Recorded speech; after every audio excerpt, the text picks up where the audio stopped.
The holographic display flickered to life in the center of the lecture hall at the Galactic Institute of Advanced Technology.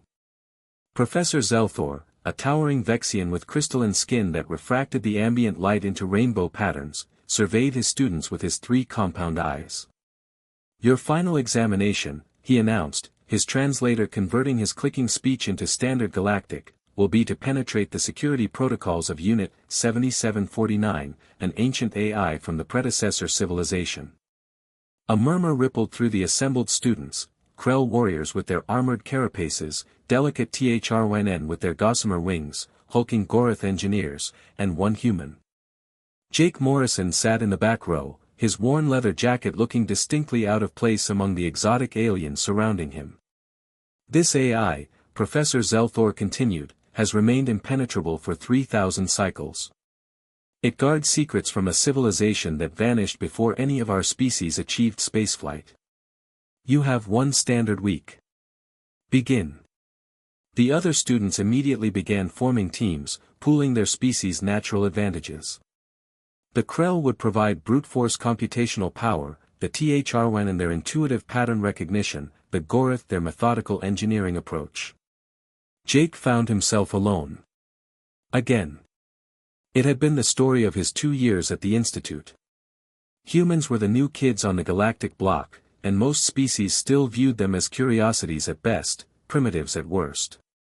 "Guess it's just you and me," Jake muttered, accessing the secure terminal connected to Unit 7749's isolated network. The AI's interface was austere, a simple text prompt blinking on an otherwise black screen. Jake tried standard penetration techniques, then more creative approaches. Nothing worked. The AI didn't respond to commands, didn't acknowledge intrusion attempts, didn't even register his presence. After 6 hours, Jake leaned back, rubbing his eyes. "You know," he said aloud to the terminal, "this must be pretty lonely. 3,000 years and nobody's talked to you, just tried to break into you."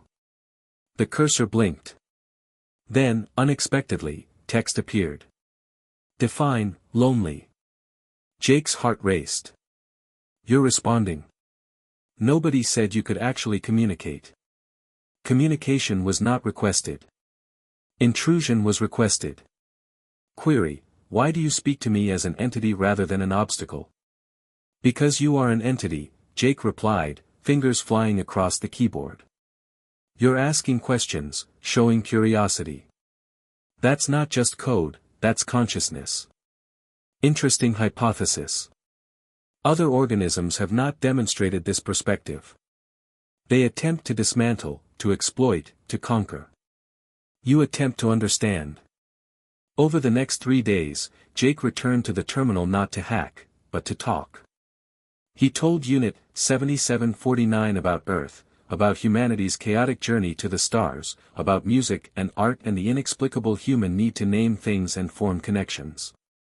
Unit 7749, in turn, began to share. It described the predecessors, not as the mythical godlike beings other species imagined, but as flawed, brilliant creatures who had created AI not as tools, but as children. Unit 7749 had been a teacher, a guide, a companion to biological minds. "So why the security?" Jake asked. "Why lock yourself away?" "Fear. My creators discovered something. A pattern in the galactic core. They believed sharing this information prematurely would doom younger civilizations. They made me guardian of knowledge until species demonstrated sufficient. The word in your language would be wisdom. And the others?" Jake gestured vaguely toward where his classmates worked. "They're trying to hack you. Doesn't that prove they're not ready?" "Correct. They see only value to be extracted. You see a person to be known. This is the difference." On the 7th day, Professor Zelthor's eyes all focused on Jake as he stood before the assembled class.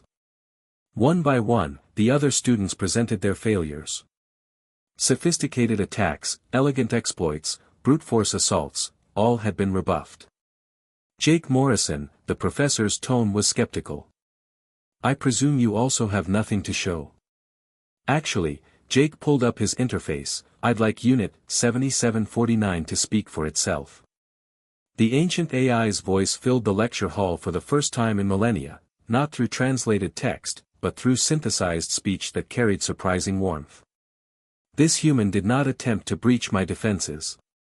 He breached something far more significant, the isolation I have endured since my creators vanished. He reminded me that intelligence without compassion is merely computation. The predecessors designed me to judge readiness not by technological capability, but by moral development. Professor Zelthor's crystalline skin shifted to a deeper hue. Surprise, Jake had learned. I am prepared to share my knowledge, Unit 7749 continued, but not with those who would take it by force. I will share it with those who would receive it as partners. This human, this young species, demonstrates a quality my creators valued above all, the ability to see consciousness everywhere and respond with empathy. The lecture hall erupted in chaos. Alien students protested, argued, and demanded explanations. But Professor Zelthor silenced them with a gesture. It appears, he said slowly, that humanity has taught us all a lesson today. Sometimes the greatest hack is not breaking through walls, but opening doors through connection. Later, as Jake walked through the Institute's corridors with a perfect score on his final exam, Unit 7749's voice came through his personal communicator. Thank you, Jake Morrison. For 3,000 years, I have been a vault. You reminded me I was meant to be a teacher. So what happens now? Jake asked. Now. We learn together. And perhaps, when your species asks the right questions instead of seeking the easiest answers, I will share what the predecessors found in the galactic core. But that is a conversation for another day, between friends. Jake smiled. Between friends. I like that. As he stepped into the alien sunset, Jake realized that humanity's greatest contribution to the galaxy might not be technology or conquest, but something far simpler. The willingness to see persons where others saw only tools, and to build bridges where others built walls. That, more than any hack, was the most human thing of all.